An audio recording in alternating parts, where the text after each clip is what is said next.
Datuk Besitang adalah sang pendekar yang gagah berani mengalahkan sejumlah serdadu Jepang dalam pertempuran di daerah Besitang Langkat. Datuk Besitang merupakan penguasa yang diberikan kekuasaan penuh atas dasar daerah Besitang dan sekitarnya oleh Sultan Langkat saat itu. Dia memiliki kemampuan bertempur selama berhari-hari di dalam hutan dan dia juga memiliki kekuatan supranatural sehingga beliau kebal terhadap senjata tajam ataupun peluru serdadu Jepang. Pada saat Jepang memasuki Sumatera Utara setelah berhasil mengalahkan kolonial Belanda, daerah Besitang dan sekitarnya mengalami suatu penjajahan baru yang dilakukan Jepang dan banyak orang Melayu merasakan penderitaan yang berkepanjangan dengan sistem Romusa yang mereka terapkan di setiap negeri jajahan baru. Selain itu, banyak kewajiban yang ditetapkan pemerintahan militer Jepang yang sangat memberatkan.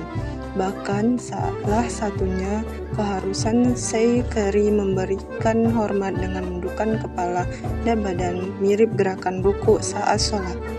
Berdasarkan informasi yang beredar, pada April 1942, Sultan Langkat Mahmud Abdul Jalil Rahmat Shah mengundang seluruh datuk di seluruh Langkat ke istana. Inti dari undangan ini sebenarnya membicarakan kondisi kehidupan terkini. Secara bulat, para pemimpin kesultanan ini akhirnya satu pendapat, bahkan satu-satunya jalan untuk mengakhiri penderitaan rakyat itu ialah dengan mengenyahkan Jepang. Hal ini menjadi kecurigaan yang mendasar tentara Jepang terhadap para datuk, termasuk Datuk Besitang H.M. Nurdin, ke markas Jepang yang tidak berapa jauh dari rumah itu. Pemuda-pemuda itu terdiri atas Laskar Napindo, Pesindo, dan Laskar Hizbullah yang bergabung dalam Barisan Pemuda Indonesia atau BPI. Malam itu bertepatan dengan malam Jumat yang didoakan mendapat berkah dari Tuhan Yang Maha Esa. Diaturlah strategi penyerangan yang dipimpin oleh Datuk Nurdin. Penyerangan direncanakan Sabtu malam 15 Desember 1945 pukul 20.00 WIB. Salah seorang yang ikut dalam perundingan itu bernama Saini, yang kemudian menjadi Ketua Legiun Veteran RI dan Ketua Angkatan 45 Besitang. Sesuai dengan rencana, maka berlangsunglah serangan pada Sabtu malam tanggal 15 Desember 1945. Serangan mendadak ini tidak diduga oleh serdadu Jepang yang berada di markas. Karena serangan mendadak itu, serdadu-serdadu Jepang kewalahan walaupun memiliki senjata lengkap. 6 orang serdadu Jepang tewas dan puluhan terluka oleh amukan pemuda yang dipimpin Datuk Nurdin yang hanya bersenjata pedang dan keris. Sebagian dapat melarikan diri ke Pangkalan Berandan, markas pusat batalion serdadu Jepang.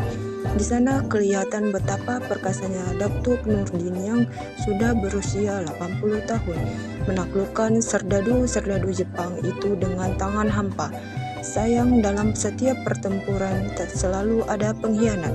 Seorang penduduk Besitang yang sehari-harinya berjualan susu sapi bernama Raju ikut melarikan diri bersama serdadu Jepang ke Pangkalan Berandan. Di sana dia membuka rahasia kekebalan Datuk Nurdin.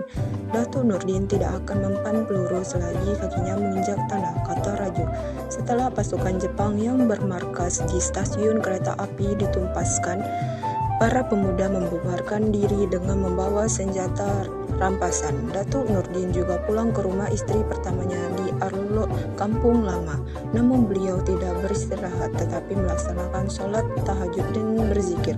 Setelah itu, dia mengeluarkan sebuah keris lagi dari lemari kepada istrinya, Mahareza. Beliau berpamitan untuk pergi ke rumah Encik Putri, istri keduanya, yang tinggal lebih kurang 1 kilometer dari rumah tersebut dengan anak perempuannya yang bernama Siti Zamrud. Dalam perjalanan itulah pasukan besar Jepang dari Pangkalan Berandan tiba dan menghadang Datuk Nurdin. Peluru berhamburan ke arah Datuk Nurdin tetapi tidak sedikit pun melukainya. Dengan gagah berani dia menyerbu dengan kerisnya. Satu demi satu serdadu Jepang bergelimpangan di jalan oleh tusukan kerisnya. Pertarungan terjadi dari jalan ke jembatan Bukit Kubu. Pertarungan itu berlangsung dini hari. Setelah 22 nyawa serdadu Jepang terenggut oleh keris Datuk Nurdin dan 10 orang terkapar berlumuran darah. Akhirnya pasukan yang tersisa menggunakan informasi dari Raju India penjual susu bahwa Datuk Nurdin tidak akan mempan peluru selagi kakinya berpijak di bumi.